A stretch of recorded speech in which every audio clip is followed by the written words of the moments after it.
Let's go to Canberra now and catch up with Shadow Home Affairs Minister James Patterson. Thanks for joining us, James. I want to go back to Andrew Giles and the astonishing video where he talks about Australia having an obligation to foreign criminals. Can you explain that obligation to me? Chris, I can't. It's one of many things I can't explain to you, I'm afraid, when it comes to Andrew Giles. I've been wondering why it is that the Prime Minister is showing such a high level of tolerance for this weakness and incompetence from his Immigration Minister. There's the obvious answers like they're friends and he's a factional mate and he controls numbers, but surely even those things have limits that we've well and truly pushed past. And what I've come down to after watching this Refugee Council video today is that Anthony Albanese can't sack Andrew Giles because Andrew Giles is only doing what the Labor Party always does when it comes to border protection and community safety. They soften the successful policies of the previous coalition government because they don't have the strength in the stomach for the tough decisions required.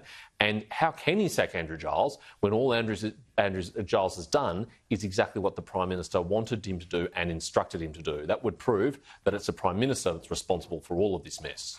Yeah, I think it's pretty clear that the Prime Minister wanted this sorted out. The Prime Minister gave a commitment to Jacinda Ardern, and so therefore Andrew Giles is just implementing what his Prime Minister asked him to do. Yet surely you can still be sacked for doing that incompetently. Surely it's not Albanese's direct fault for doing this so incompetently. That has to be on the head of Andrew Giles.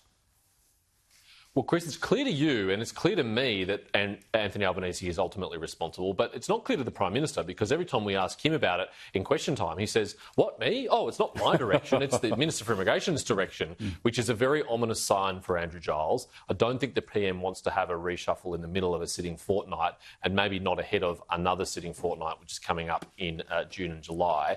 But come that winter break, if I was Andrew Giles, I think he can pretty safely book a holiday at the end of that winter break. Yeah, I think you're right.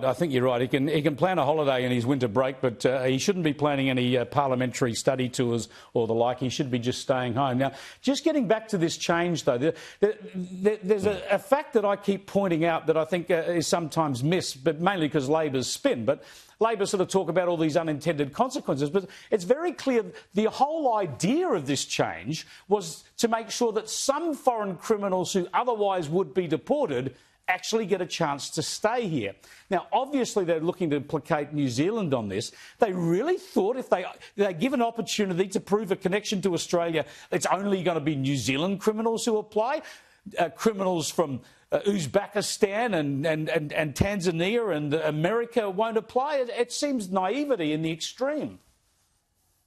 Well, exactly right, Chris. And actually, the Department of Home Affairs warned the Minister about this in writing, in black and white. They said, as a result of a desktop exercise which they ran, that if you introduce Direction 99 with its new primary consideration of ties to the community, which applies to citizens of all nations, not just New Zealand, at the very least, it will lead to a 25% drop in the number of visas that are cancelled on character grounds after serious criminal offending. And new language that the government inserted into that direction even said that regardless of the level of offending, if that person has been here in the community since their formative years, that should be given considerable weight. And the AAT has referred to that provision time and time again, now in about 80 different cases that your colleagues at the Australian newspaper have identified, which apparently the Minister for Immigration and the Department of Home Affairs are just getting around to having a look at.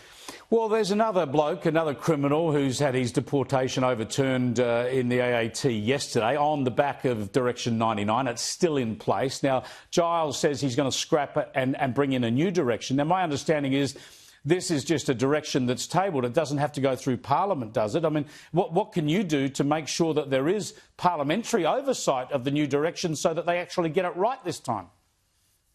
Well, you're right, Chris. After spending about a week defending themselves and saying it wasn't their fault, it was the AAT's fault, it was Home Affairs' fault, late last week they finally admitted, in fact, maybe there is something wrong with Direction 99 and it has to be changed. But it hasn't been changed yet, and the Minister for Immigration is saying at best case scenario it will be changed by the end of this week. So in the meantime, more foreign criminals are being allowed to stay on a daily basis, including by the AAT, because of this direction. So they really need to get their skates on here and fix it. But I'm quite worried that they will stuff it up again. They got it wrong the first time. There's no guarantee they'll get it right this time. And as you say, it's not a bill, it's not legislation. They don't have to pass it to the Parliament. It's just a direction signed by the Minister, which applies to his department and the AAT. So we'll be scrutinising it very closely, but ultimately it's going to be on Andrew Giles whether this succeeds or fails.